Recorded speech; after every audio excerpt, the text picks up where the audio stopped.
आज की इस दौर में जहां गरीबी, भुखमरी और लाचारी सर पर चढ़कर बोलती है, फिर भी गवर्नमेंट अनलिमिटेड नोट छापकर यह गरीबी दूर क्यों नहीं कर देती। $1 प्राइस की बात करें तो $1 में 83 या 84 रुपीज तत्काल में होता है, और यह कौन डिसाइड करता है, जिसे हम सब मानते भी हैं। इस पेड़ से बनी नोट को पाने के लिए सब बेताब हैं। हर व्यक्ति दुकान में जाकर, ऑफिस में जाकर 8 से 10 घंटे, 12-12 घंटे घिसने के बाद इस नोट को पाने के लिए बेताब होता है। इन सब का जवाब है पैसा। जी हाँ, और ये पैसा आया कहाँ से, आज की वीडियो में हम जानेंगे।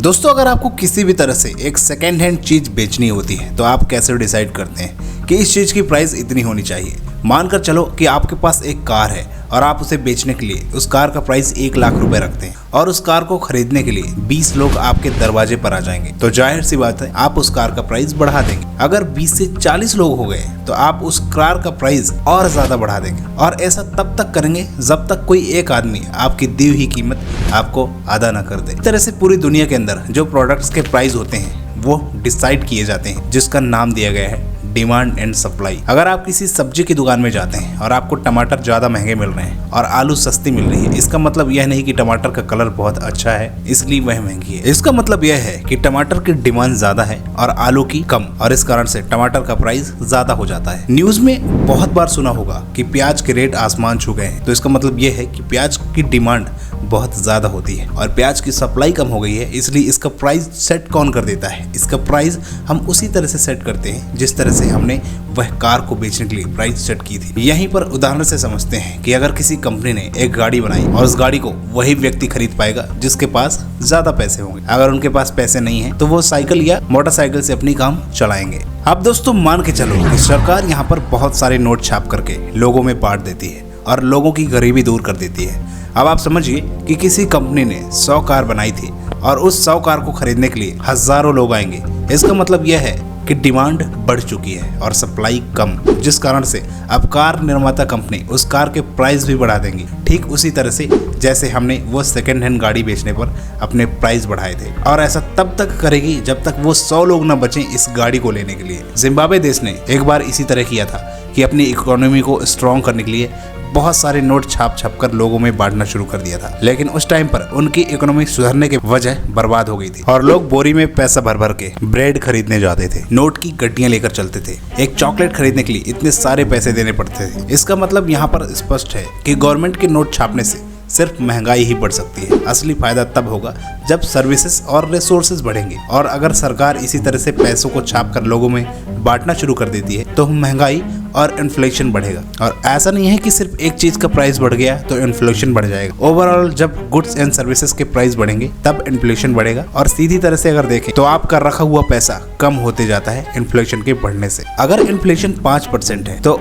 अभी जो चीजें आपको 200 रुपए मिल रही हैं वो इन्फ्लेशन के बढ़ने से वही चीज 210 रुपए में मिलने लग जाएगी। इन्फ्लेशन के कारण समय के साथ पैसे का मूल्य कम हो जाता है। इसका मतलब यह है कि आपने जितना पैसा बचाया है या निवेश किया है उससे भविष्य में कम सामान और सेवाएं खरीदी जाएंगी। और किस तरह से साल दर साल महंगाई ने लोगों की जेब खाली की, और यही रीजन है कि लोग अपने पैसे को अलग अलग जगह इन्वेस्ट करते हैं। अब बात करते हैं कि पैसा आखिर क्या है, तो इस पॉइंट से आप सब कुछ क्लियर समझ पाएंगे। पूरी दुनिया में किसी भी जगह आप जाओ तो आपको कोई पैसा क्यों देता है? आपको वह पैसा तभी देता है जब आप उसको कोई वैल्यू या सर्विसेज देते हैं। ऑफिस में भी सैलरी आपको तभी मिलती है जब आप उनके काम करके देते हैं। दुकानदार को पैसा तभी मिलता है जब वह अपने प्रोडक्ट सेल करता है। यानी कि कुल मिलाकर अगर कोई भी व्यक्ति किसी को वैल्यू देगा तो उसके बदले उसे पैसे मिलेंगे, और इसीलिए उस पैसे की वैल्यू होती है। और इसका मतलब ये होता है कि मनी को, यानी कि पैसे को अलग अलग चीज़ों से रिप्रेजेंट किया जाता है। जैसे कि पहले के टाइम पर लोग अनाज और गेहूं दे करके काम करवाते थे। धीरे धीरे लोगों ने उन सब चीजों में ज्यादा इंटरेस्ट दिखाया जो लंबे समय तक खराब और उनकी वैल्यू ज्यादा हो, जैसे कि गोल्ड। लेकिन एक टाइम पर आकर गोल्ड को लेकर ट्रैवल करना, गोल्ड में मिलावट का ध्यान रखना और उसकी सिक्योरिटी मेंटेन करना काफी ज्यादा इनकन्वीनियंट था। फिर गवर्नमेंट ने एक ऑप्शन दिया जहां पर आपको गोल्ड कैरी करने की जरूरत नहीं है। आप गवर्नमेंट को जाकर गोल्ड डिपॉजिट करें, उसकी सारी सिक्योरिटी गवर्नमेंट टेक केयर करेगी, और उसके बदले में आपको एक रिसेट मिलेगी जिसे प्रॉमिसरी नोट भी कहते हैं, और उसे रिसेट के बेसिस पर आप ट्रेड कर सकते हैं। आपको गोल्ड लेकर कहीं घूमने की जरूरत नहीं है। फिर आगे चलकर जो ये रिसेट थी ये पेपर मनी में कन्वर्ट हो गई। असल में इस पेपर मनी का अपनी कोई वैल्यू नहीं है। ये सिर्फ एक कागज का टुकड़ा है, लेकिन इस कागज के टुकड़े की वैल्यू तब बढ़ जाती है जब गवर्नमेंट आपको भरोसा देता है कि इसको लेकर आप इंडिया में कहीं भी जाओगे, जितना अमाउंट इस पर लिखा है आपको उतनी वैल्यू मिलेगी। एक नॉर्मल कागज और करेंसी में यही फर्क होता है कि करेंसी में आपको गवर्नर ऑफ इंडिया साइन करके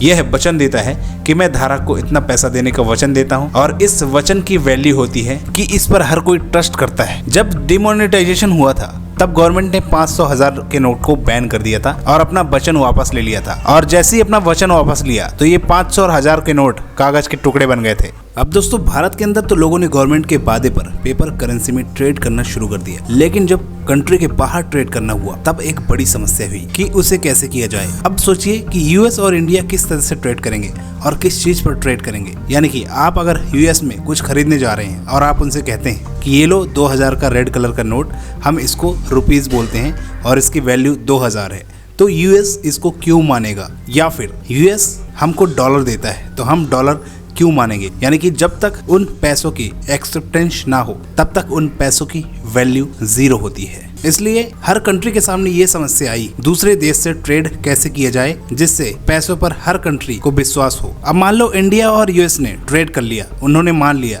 कि हाँ 2000 का नोट है और इंडिया वालों ने मान लिया कि ये डॉलर है, तो रसिया कह रहा है कि हम क्यों लें डॉलर, हम रुपीस क्यों लें, हम इनको एक्सेप्ट क्यों करें। तो ये सबसे बड़ी समस्या आई। तो इस चीज को सॉल्यूशन निकालने के लिए लाया गया गोल्ड स्टैंडर्ड। इसमें कंट्री की करेंसी को गोल्ड से अटैच कर दिया गया। तो अटैच करने का क्या मतलब हुआ? एक हाइपोथेटिकल सिचुएशन है, इंडिया ने अनाउंस किया कि 1 ग्राम गोल्ड की वैल्यू 20 रुपए है, मतलब अगर कोई 20 रुपए लेकर आएगा तो उसके बदले उसे 1 ग्राम गोल्ड मिल जाएगा, और अगर कोई 1 ग्राम गोल्ड लेकर आएगा तो उसके बदले में उसे 20 रुपए मिल जाएंगे। ऐसे ही यूएस में अनाउंस किया गया कि 1 ग्राम गोल्ड की वैल्यू $2 रहेगी। इसका मतलब ये हुआ कि $2 1 ग्राम गोल्ड के बराबर है, और 20 रुपए जो 1 ग्राम गोल्ड के बराबर है तो ऑटोमेटिकली $2 हैं वो बराबर हो गया 20 रुपए के। इसके बाद जब दोनों कंट्री ट्रेड करने लग गई तो उन दोनों का एक दूसरे करेंसी से कोई दिक्कत नहीं हुई, क्योंकि कंट्रीज को पता था कि ट्रेड करने जो कोई भी आ रहा है उसको कभी भी गोल्ड में कन्वर्ट किया जा सकता है। लेकिन ऐसा भी नहीं होना चाहिए कि हम जो ट्रेड करके इकट्ठा कर रहे हैं पता चले कि जब हम गोल्ड को या फिर पैसे को कन्वर्ट करने जाते हैं तो उस कंट्री के पास उतना गोल्ड ही ना हो। इसलिए रूल बनाया गया कि एक कंट्री उतना ही नोट प्रिंट कर सकती है जितना उसके पास गोल्ड रिजर्व होगा, ताकि अगर कोई कंट्री करेंसी वापस करके गोल्ड लेना चाहे तो वह पर्टिकुलर कंट्री गोल्ड देने की पोजीशन में हो। और ऐसा करके कंट्रीज ने आपस में ट्रेड करना स्टार्ट किया। एक्चुअल में गोल्ड से ही ट्रेड हो रहा था, करेंसी तो एक मीडियम थी। अब आप कहोगे कि ये जो गोल्ड स्टैंड वाला सिस्टम इतना ही सही था तो इसको हटाया क्यों गया, और हटाया भी गया तो फिर डॉलर को क्यों बेस बना दिया गया? देखिए, ये जब वर्ल्ड वॉर फर्स्ट शुरू हुआ तो कंट्रीज को अपना अस्तित्व बचाने के लिए बल्क में हथियार खरीदने पड़े, और इतनी बड़ी क्राइसिस हुई कि सारी कंट्रीज अपने गोल्ड के बेसिस पर जो करेंसी थी उनसे हथियार खरीदने लगी, और धीरे धीरे गोल्ड यूएस के पास जाने लगा, क्योंकि यूएस मेन एक्सपोर्टर था हथियारों का। ये जो वर्ल्ड वॉर लड़ने का जुनून था, इसने कंट्री बाय कंट्री अपना सारा गोल्ड खत्म किया। जब वर्ल्ड वॉर फर्स्ट खत्म हुआ तो सारी कंट्रीज इकोनॉमिक क्राइसिस से गुजर रही थी, और जब गोल्ड ही नहीं है तो कंट्रीज के पास जो गोल्ड बचा है उससे ट्रेड कहाँ से हो और कहाँ से प्रिंट होगी मुद्रा। और इस टाइम तक मैक्सिमम गोल्ड यूएस के पास पहुंच चुका था। खैर दोस्तों, रिजर्व बैंक अपनी मर्जी से जितना चाहे उतने नोट नहीं छाप सकते, क्योंकि रिजर्व के अलावा देश के